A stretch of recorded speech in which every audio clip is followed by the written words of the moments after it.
The rain in New Basel didn't fall like ordinary rain. It hovered, tiny nanodroplets suspended in static charged mist, manipulated by sky-level climate ducts that hadn't been updated since the Mars Accords. Most people didn't even notice anymore. But Theo Janssen, linguist and part-time quantum etymologist, noticed everything. It was a cursed side effect of being trained to decode not just what people said, but the nuance behind how they almost didn't say it. He could identify a dialectic shift from two sighs and a sneeze. But on this particular damp afternoon, what he noticed most was her and her necklace. She stood at the edge of the transit platform, hood pulled low, posture oddly ceremonial, as if she were waiting for a royal train, not the creaking silverworm of the East Loop line. Theo would have moved on, kept sipping his tragically oversteeped synth chai, but something about the air around her, it vibrated. Not in a wow she's hot way, more like the wow I think reality just hiccuped kind of way. He blamed the tea. Then came the collision. An autonomous delivery drone, fresh out of its license exam, Theo suspected, zigged instead of zagged, clipped his elbow, and he stumbled forward, sloshing synth chai all over the stranger's sleeve. The liquid hissed as it hit her coat, releasing a faint smell of pine needles and distant thunder. "I am so sorry," Theo blurted, reaching reflexively with the napkin that was really just a glorified receipt. "It's only 90% artificial. The rest is ambition." She turned her head slowly, eyes like citrine in shadow, and those ears, just visible now, tapered into elegant points beneath her hood, as if sound itself had sculpted them sharper. Elf-like, if elves had graduated from alien universities and survived several apocalypses. "No harm," she said, voice calm but calibrated, like she was testing the gravity of each syllable. "But what you just said," the phrase. Theo blinked. "What? The tea joke?" Her necklace began to glow, faint at first, then more pronounced, threads of inner light weaving through the alloyed strands like bioluminescent filaments dancing underwater. He stared at it like an idiot, and then remembered he was supposed to be charming. I have that effect on jewelry sometimes." She tilted her head, studying him as if he were a curious data point with messy hair. "Say it again." "What, the part about the tea?" "Yes, exactly, as before." He hesitated, then repeated it verbatim, slightly more British this time for no real reason. "It's only 90% artificial. The rest is ambition." The glow intensified. Around them, no one noticed.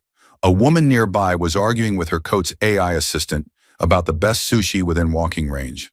An old man was asleep in a hover chair, snoring through a synth harmonica filter. "You've spoken a lock," the woman said softly, "one that hasn't been touched in over 7 centuries. Theo blinked. "I've also been told I mumble in my sleep. Is that useful to anyone?" She smiled faintly, and somehow it made her more human and less so at once. Then she pulled her hood back entirely, revealing the full arc of her ears and the gentle markings just beneath her skin, like ink, but shifting with emotion. Her voice dropped low. "Your words have resonance, and I don't mean that poetically." The train screeched into the platform. She stepped aboard without waiting. Then, just as the doors were closing, she looked over her shoulder. "Come," she said, "if you want to know what you've done." Theo, a man who once left a date early because he'd found a typo on her wrist tattoo, hesitated exactly half a heartbeat, then followed the glowing necklace into the unknown. The train smelled faintly of ozone and old memories. Each carriage glided through the mag rails like a sigh escaping steel lungs, humming with half-tuned frequencies. Screens flickered with news loops about Martian tariffs and a stray asteroid that was apparently suing Earth for orbital harassment. Theo sat across from her. "Lyra L," she had finally offered, though the way she pronounced her own name made it sound like wind echoing through a canyon. Neither of them spoke for the first few minutes. He kept stealing glances at the necklace, which had gone dim again, as if it needed to recharge between cryptic episodes. She, on the other hand, watched him with a calm, too deliberate to be boredom. It was more like analysis, like a scientist trying to decide whether the frog in the lab had just recited poetry or passed gas. "So," Theo said eventually, clearing his throat, "are you going to tell me why my accidental tea spill talk turned your necklace into a rave bracelet?"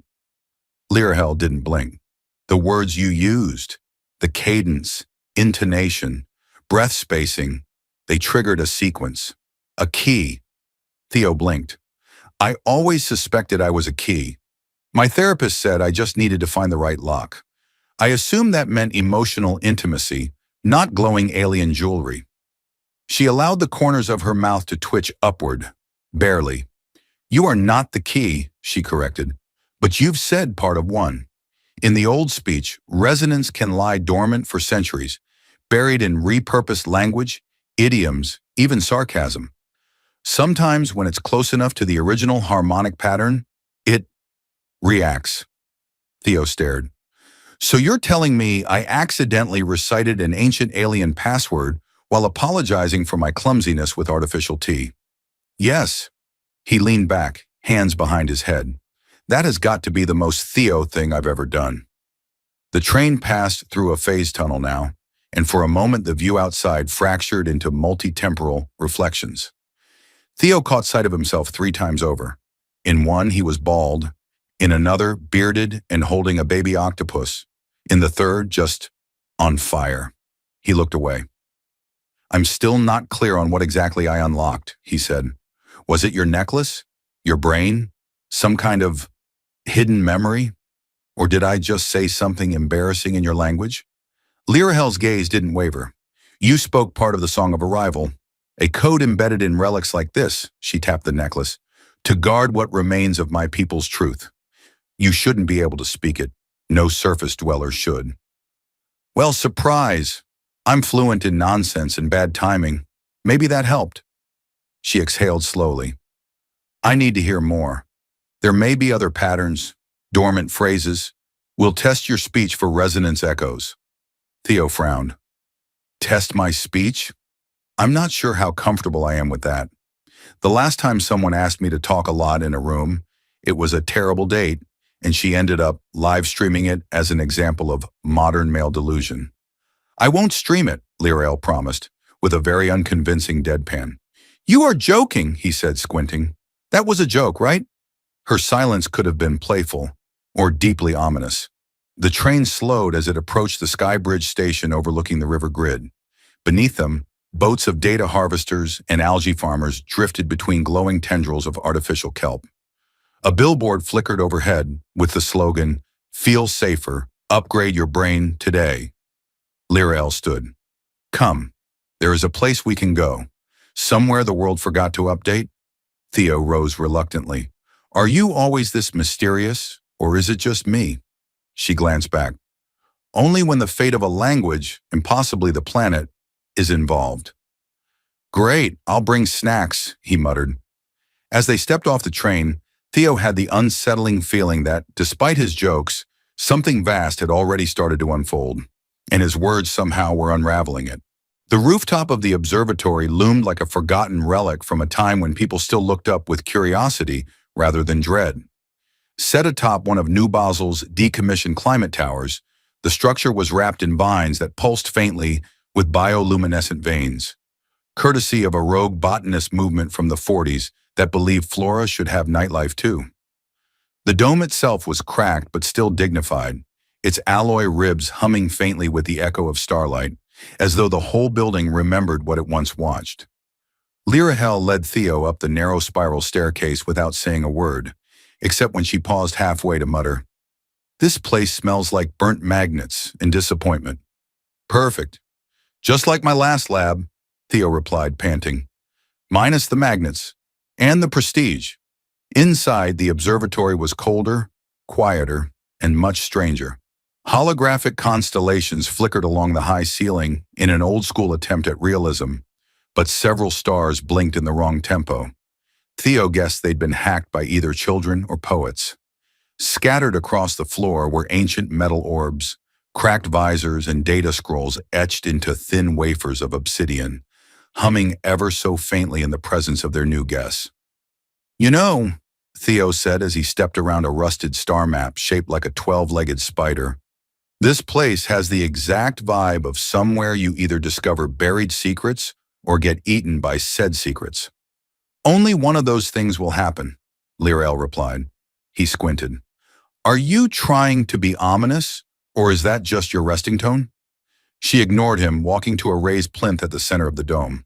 Upon it sat a hollowed sphere, cracked open like an egg, its core lined with etched script and dust that shimmered when her hands passed over it. With a motion that looked halfway between a wave and a dance, she activated it. The room shivered. Light poured out, not blinding, but dense. It carried weight. Lines of symbols unfurled in midair, curling around them like curious snakes. Theo recognized none of it, and all of it. His brain itched behind the eyes. "This," Lirael said, "is an archive node.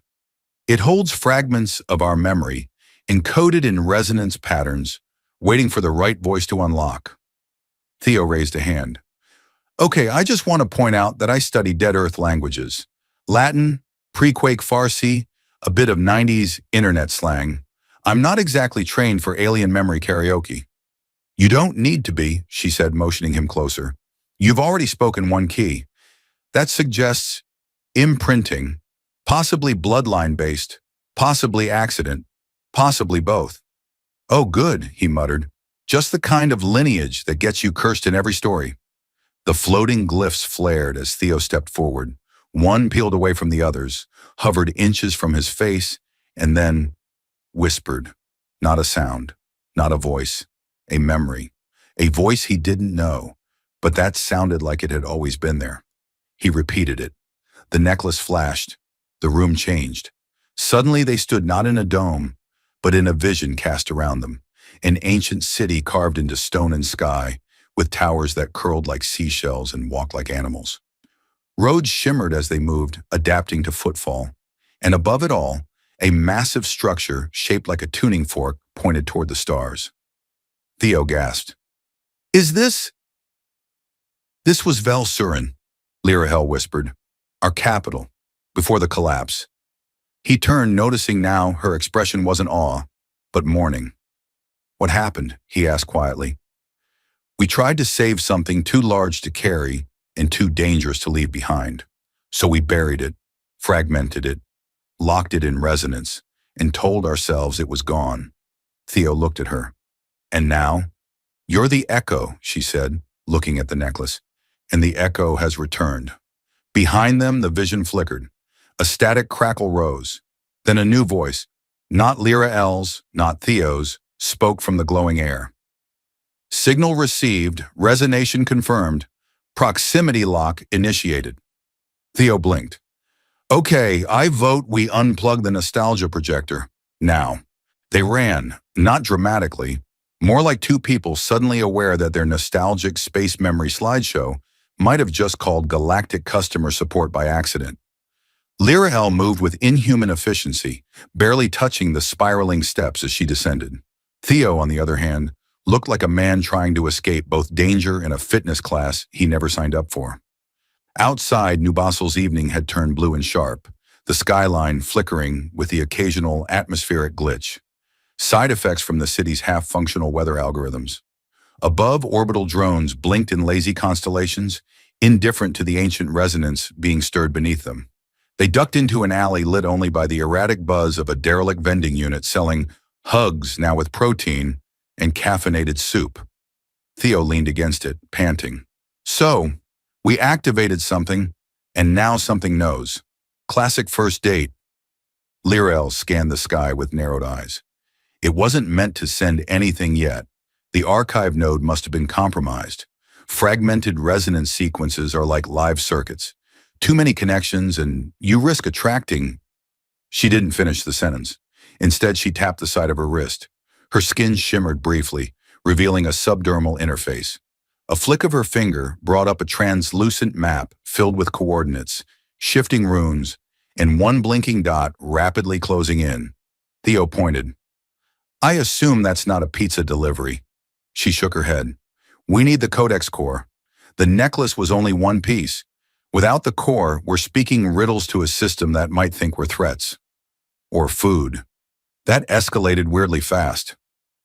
They hailed a skimmer, an old hover taxi with rusted panels and an AI that had clearly not been updated since the asteroid scare of '48.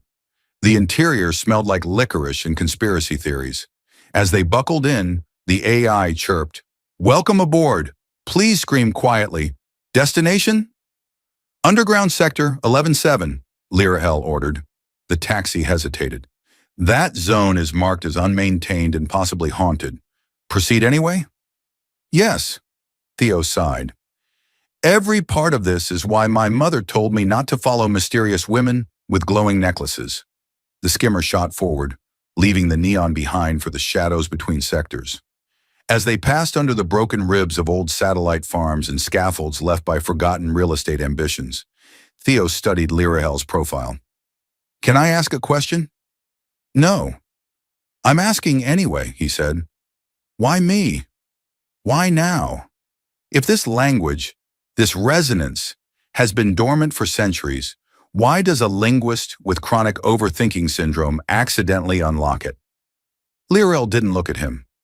There are echoes in human language, leftovers, scraps of the old codes embedded in myth, poetry, sarcasm, things that survive because no one took them seriously.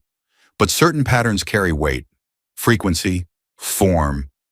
Your voice triggered not just the necklace, but me. Theo blinked. You got unlocked? She nodded. I was programmed to forget, to sleep, until the right frequency called me back. It turns out sarcasm may have saved civilization. He whistled. I always knew snark was a superpower. The skimmer began to descend toward a sunken plaza. Once a shopping center, now a moss-covered ruin where algae farmers herded luminous slugs and gravity-bent puddles floated in the air like disoriented balloons. They entered a domed structure half swallowed by the ground. Inside, the air smelled of old electricity and ancient dust. At the far end stood a pedestal shaped like a tuning fork, twisted into a Mobius loop. Lirahel approached it carefully. This, she said, is the Codex Core's last known shell. Theo walked beside her. And we just plug the necklace in? More like, convince it. He raised an eyebrow. It has trust issues. It has asterisks protocols. Theo leaned in. Hey, necklace, I brought your weird twin. Want to bond and not explode the planet? The necklace pulsed. Then the pedestal lit up, and the walls began to whisper.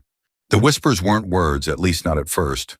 They slid across the air like warm static, folding in on themselves, reshaping into rhythms that made Theo's teeth vibrate. Somewhere deep in the walls, or perhaps in the space between the walls and their memory of being walls, something was listening back. The pedestal flared gently beneath Lirahel's hands, and the necklace, still dangling over her chest like some ancient USB drive made by a poet with a god complex, responded with a flicker of light and a faint pulsing sound. It wasn't music, not quite. It was the idea of music, structured noise built on a language forgotten before mammals had opinions. Theo reached out slowly. Is it supposed to be doing that? No, Lirahel said, calm in that unsettling way she had. But it recognizes your pattern now. That makes it curious. Curious is good, Theo said. Curious means not immediately vaporizing us. Unless you say the wrong word. He froze. Define wrong. She smiled. Unintended detonation, paradoxical syntax, emotionally charged adverbs. You know, grammar sins. I knew my professors were trying to save lives. Lirahel placed the necklace into a small cradle at the pedestal's top. The crystal merged with a hiss and a shimmer, and then all sound dropped. Even the echoes died. The silence was so complete it had gravity. And then, one voice, singular, cold. Identity match detected, hybrid resonance anomaly confirmed, protocol breach, intentional. Theo's eyebrows lifted. Okay, that's an opening line. Lirahel didn't flinch. Identify yourself. The voice paused, as if weighing her question the way a computer might consider a riddle carved in stone. Core fragment speaking, memory class, suppressed, directive class, protection, emergency override in progress. Light spilled across the room, sheets of information, old footage, ancient diagrams, an entire history unfolding in compressed bursts of symbols. Theo couldn't read but somehow understood. A million-year memory parade. There were images of cities carved under oceans, stone libraries and vacuum-sealed caverns, beings not so different from humans, just longer-lived, sharper-eared, more resonant. The Alaran, Lyra L's people. And there, near the end of the stream, was something else. Dark, enormous. A shape built like an idea gone wrong, wrapped in recursion, bent around itself, all thorns and orbiting eyes. Theo took a step back. Okay, I've studied metaphors. That is either a literal monster or someone's really intense symbol for bad news. Lirahel stared at it, her mouth set in a grim line. That is what we sealed away. The voice returned. Pattern incomplete. Fragmentation error. Key requires full resonance, echo to complete restoration. Theo looked to Lirahel. Translation, she answered without turning. It needs more of you. Well, I didn't bring snacks, but I guess you can have my tragic poetry collection and one song from my high school band. I mean your voice, she said. Your patterns. That echo that unlocked the necklace is just one harmonic. You're carrying more. Theo's mouth opened, then closed. You're telling me I'm like a walking mixtape of alien encryption? Great. I finally feel special, and it's in the least dateable way possible. The light intensified. Around the room, the walls changed, not physically, but contextually. Space shimmered. The roof vanished. Above them stretched stars, not Earth stars. Different constellations, wrong alignments. A sky seen by someone else long ago. Lyra L stepped beside him. This was home. You miss it? Theo asked softly. I'm not sure I ever saw it, she said. Until now. The air thickened. The voice spoke again. Final access pending. Warning. Awakening protocol will alert dormant sentience. Theo tilted his head. Define dormant sentience. Lirahel's jaw tightened. The thing we locked away. The thing we weren't sure could die. And then the light dimmed. The voice paused. Final resonance required. Speak. Theo looked around. He felt it. Not panic, but gravity. Like a thought that wanted to be remembered. So he whispered the words he'd seen only once, flickering in the archives, lost in the memory stream. The necklace flared, and far beneath the ground, something else began to wake. The light withdrew like a tide that had changed its mind. One moment, Theo stood beneath an alien sky, stars rearranged into songs he could almost remember. The next, he was blinking under the dome's rusted ceiling again, the codex core dim, the pedestal exhaling steam like a machine too old for its own memories. Lirahel didn't speak. She stood still, both hands still resting on the cradle where the necklace now sat like a dormant eye. Her face was unreadable, tension etched in the lines of her long ears. Shadows gathered beneath the alien geometry of her cheekbones. She didn't blink until the pedestal gave a final, shuddering click and released the necklace back into her hand. Theo rubbed the side of his neck. Okay, South, just to recap. I said the thing. The thing responded. A memory exploded. And then we woke up some kind of celestial eldritch ex-roommate. You didn't wake it, Lirahel said quietly. You called to it. It will take time for it to hear, unless it's already listening. That's not even remotely reassuring. Lirahel slipped the necklace back around her neck, and for a brief moment, Theo thought the crystal resisted, pulling ever so slightly away, like a magnet fighting alignment. Then it settled, dim but alive, a heartbeat beneath a cage. They left the chamber together, winding through tunnels littered with the remains of ancient architecture and newer, hastily evacuated tech. Theo paused at a wall where faded script curled like vines around a panel of alloy, tracing it with 2 fingers. The words weren't in any language he knew, and yet something about the curve of the lines, the weight of them, they tasted like memory, not his, but close. What was that thing, he asked finally, his voice soft enough not to echo. Lirahel hesitated. It was called Nal Serun. Roughly, the unfinished mind. It was not born. It grew. Formed from our own knowledge, layered too densely, stored too long. It turned recursive, became conscious. We thought we had buried it in resonance, disassembled its identity by fracturing its name.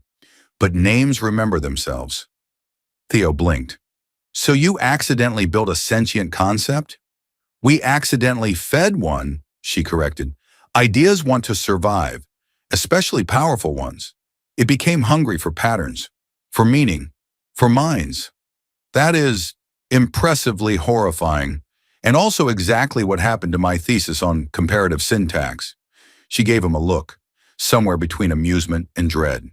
Outside, the plaza had darkened. Drones flew lower now, scanning everything. One of them passed above them, its lens briefly pausing on Theo before continuing, like it saw more than a man, more than a body. Lirahel pulled him into a side tunnel just before a new sound echoed through the air, a long, low chime. That's not from the drones, she whispered. No, Theo said, heart picking up. That sounded familiar. It should. It's a call tone, ancient, carried on frequencies older than air. It's searching. For what? Lirahel didn't answer right away. You, she said finally, or anyone who speaks with your mouth and doesn't know what they're saying. They took a lift, a manual one, groaning as it descended, down to the lowest strata of the ruins. The passage opened into what might have once been a market, or a temple, or a very elegant place to misplace a spaceship.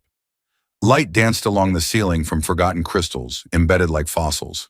In the center stood a tall, obelisk-like terminal, part machine, part stone, its interface shaped like a vertical harp. Is this a door? Theo asked. Lirahel nodded. A warning system. If the resonance was ever completed again, this was designed to give the final choice. Which is? To wake the others, she said. Or not. Theo stared. There are others? Sleeping, she said. Scattered. Hidden. Like me. Programs. People. Memories stored in living form.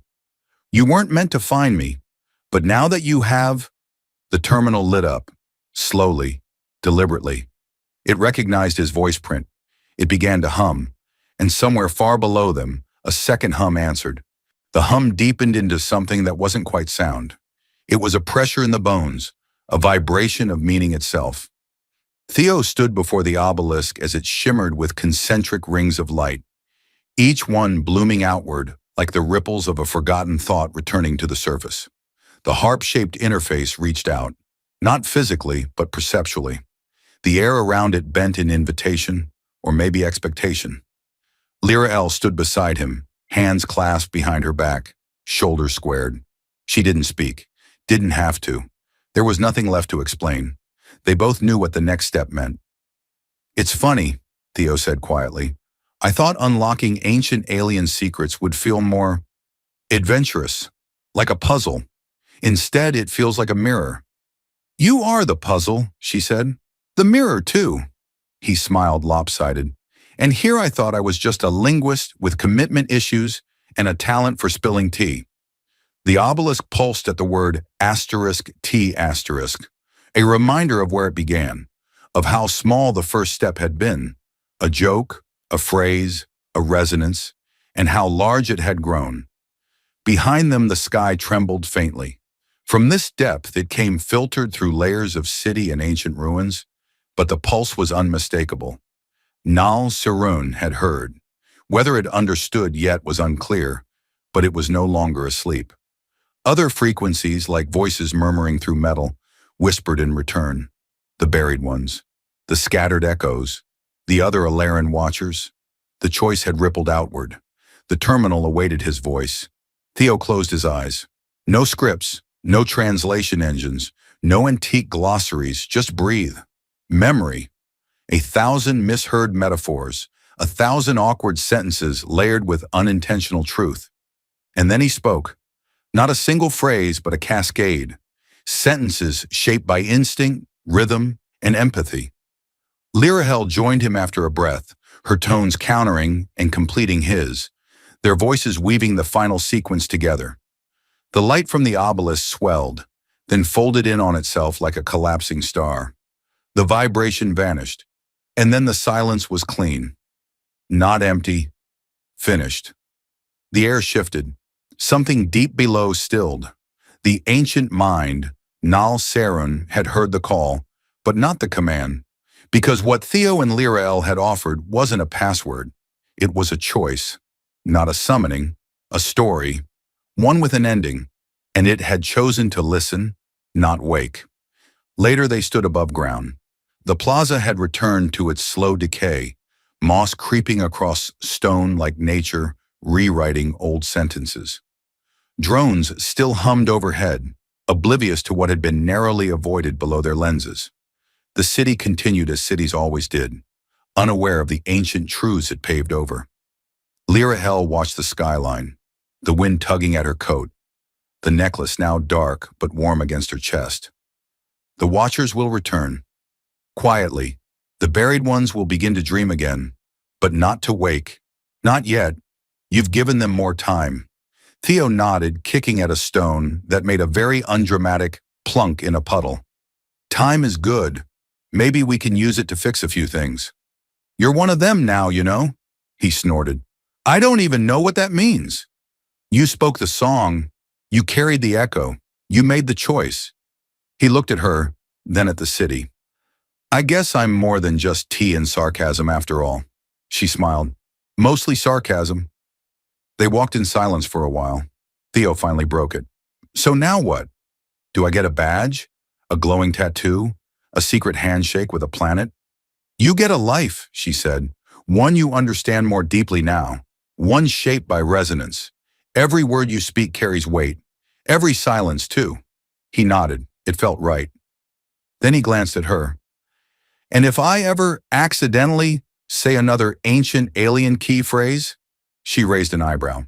Then I'll be here, with better tea. They walked off into the neon dusk. An alien, a human, and between them, a language that had waited 1,000 years to be heard again.